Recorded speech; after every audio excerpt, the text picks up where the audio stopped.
Hello, my dear one. Come in. Sit here a moment with me. Yes, just here, where the mist is cool and the air smells of earth and old leaves. You've made it through a long stretch of days, haven't you? And now, here you are. I'm so glad you've come. Let's not rush. Just let yourself be, exactly as you are. You don't need to smile, or sit up straight, or pretend anything at all. You're welcome here, in the quiet, in the in-between, in the hush of what comes just before something new begins. I thought, perhaps I could tell you a story. It's a gentle one, the sort that wraps around your heart like a shawl. So come, just rest your feet, close your eyes if you like, and I'll begin. My best beloved, this is the tale of the last strange day of the year, the day when the glen held its breath, and the world felt caught between an ending and a beginning. The rain fell in soft teardrops, and the mist wove itself around the trees, wrapping everything in its cool embrace. It was a day that felt both still and full of waiting, and on this day, Rabbit, the steady guardian of the glen, climbed the hill to visit Old Oak. Now you must know about Old Oak, best beloved. He does not dance like the birches or whisper like the hawthorn. He does not weep like the willow, or laugh like the elder tree.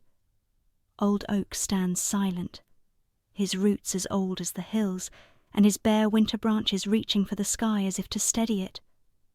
He does not speak, not in the way we do, but oh, his wisdom is deep.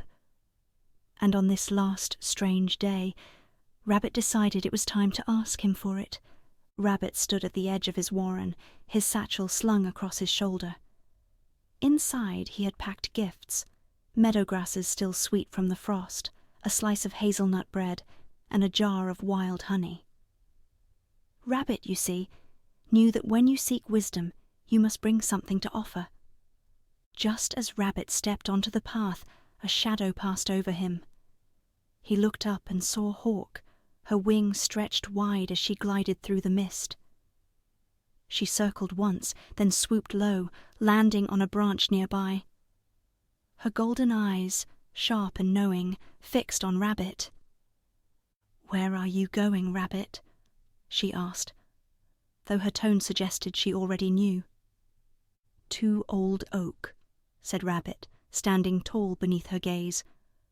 "I want to ask him for his wisdom." Hawk tilted her head, her feathers catching the light of the rain. "Old Oak does not give his wisdom freely. He is not a tree for easy answers. What makes you think he will share it with you?" "I do not think," said Rabbit, "but it is the last strange day of the year, and I feel it is time to ask." Hawk blinked slowly, as if she were considering his words. Then she gave a low, sharp cry. "Very well," she said. "I will guide you." And with a great leap she took to the air, her wings slicing through the mist. Rabbit followed, his steps steady, his heart full of quiet questions. As they walked, the mist thickened around them. She was a soft, silvery thing, cool and light as breath, but today she seemed alive with intent. She wrapped herself around Rabbit's paws and whispered in a voice that was both kind and curious. "Where are you going, Rabbit?" the mist asked, her tone as gentle as the rain. "To Old Oak," said Rabbit. "I want to ask him for his wisdom." "Do you know what you seek?" Rabbit paused, his ears tilting forward. "Not entirely," he said, "but I will listen." The mist sighed, a soft, lingering sound, and loosened her hold. "Good," she said, and with that she drifted away, parting to clear the path. Hawk, who had landed on a nearby rock, gave Rabbit a long, thoughtful look before taking to the air again, her wings cutting through the quiet like the first stroke of a brush on a blank canvas. Before Rabbit could reach the hill, he came to the elder tree. "Ah, best best beloved, you know the elder tree, don't you? In winter she is bare, her branches twisted and wild like a crown of knotted sticks. But she is never lonely, for Wren flits about her, darting and chirping, her tiny eyes bright and clever. "Rabbit!" called the elder tree, her voice crackling like dry wood in a fire. "Where are you going, with your satchel of treasures and that thoughtful look in your eye?" "To Old Oak," said Rabbit, bowing his head. "I want to ask him for his wisdom."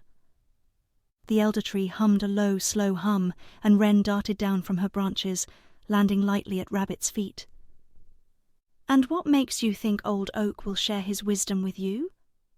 Wren asked, her voice bright but sharp, like a needle threading silk. "I do not know," said Rabbit, "but I must ask." Wren tilted her head, her tiny wings quivering. "Then take this," she said, hopping back into the elder tree's thicket. From her perch she plucked a small berry, the very last one of the elder tree's harvest, and carried it carefully in her beak. She dropped it gently into Rabbit's paw. "Old Oak will understand its meaning," said Wren. Rabbit tucked the berry into his satchel and thanked them both. Hawk, who had been watching from above, let out a soft cry before leaping into the sky once more. Rabbit followed her, his steps light but sure. At last, Rabbit reached the top of the hill, where Old Oak stood tall and still, his roots twisting deep into the earth, his branches bare and steady against the misty sky. Hawk landed on one of those branches, her wings folding neatly as she watched in silence. Rabbit knelt at the base of Old Oak, unpacking his satchel and laying his gifts among the roots. The meadow grasses, the bread, the honey, and the tiny berry from Wren. He didn't speak, for Rabbit knew that words would not unlock Old Oak's wisdom. Instead, he sat quietly and waited. For a long while, nothing happened. The glen seemed to hold its breath, the rain falling in the softest of whispers. Then Old Oak began to stir. His branches swayed, though there was no wind, and from one of his highest limbs a single leaf detached itself. It was golden, though no sun had touched it, and it fell slowly, spinning and shimmering in the misty air. It drifted down, landing softly in Rabbit's paw. The leaf was warm and light, but as Rabbit held it, he felt its weight, not in his paws, but in his heart.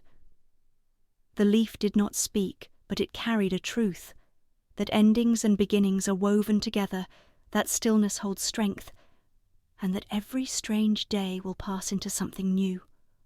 Hawk let out a single, sharp cry, then spread her wings and rose into the sky, her shadow passing over Rabbit as she circled once and disappeared into the mist. When Rabbit returned to his warren, he placed the golden leaf on his windowsill, where it glowed softly in the rainlight. He did not explain what he had learned, for Old Oak's truths are not things to be told. They are things to be carried, to be lived, and to grow within those who hold them. And as for the elder tree, she stood tall in her winter wildness, her branches bare but full of life as Wren darted and sang her bright chattering songs. The mist wrapped itself gently around the glen, a quiet guardian of the day's secrets. And Old Oak stood silent and steadfast, his wisdom waiting for the next brave heart to climb his hill. So, best beloved, if you find yourself on a strange day, remember Rabbit's journey, Wren's berry, and Old Oak's golden leaf. For even in the quietest moments there is strength, and in the stillest places there is always something worth carrying forward. And so we come to the end of this story, and this year, wrapped in misty endings and golden beginnings. But before the page turns to a brand new chapter, let me take a moment to thank you. Yes, you, dear best beloved Storybook subscribers. Thank you for your hearts, which have inspired so much warmth in the glen. Thank you for your words, which have brought light to quiet corners. Thank you for the joy you've so generously shared, and for yourselves, for these are the greatest gifts of all.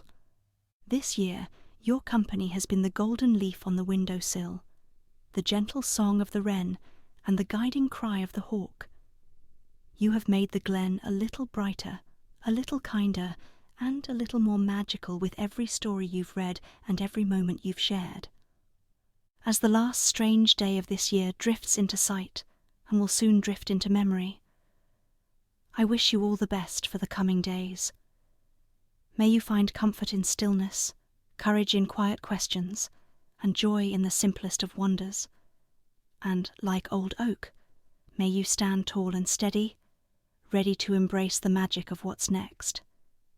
And so, my dear one, that is the tale, for tonight, for this moment, for this quiet turning of the year. Rabbit is home now. The leaf rests on the windowsill, and the glen has gone still again.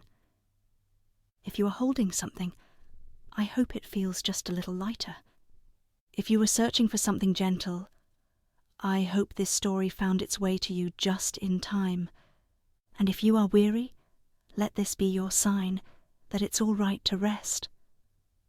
The world can wait a while. Thank you for walking with me, for listening, for being.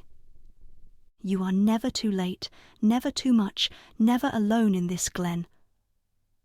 Until we meet again, may the quiet find you, may your heart stay soft, and may something golden come to rest gently in your hands. With all my love, from the glen and from me.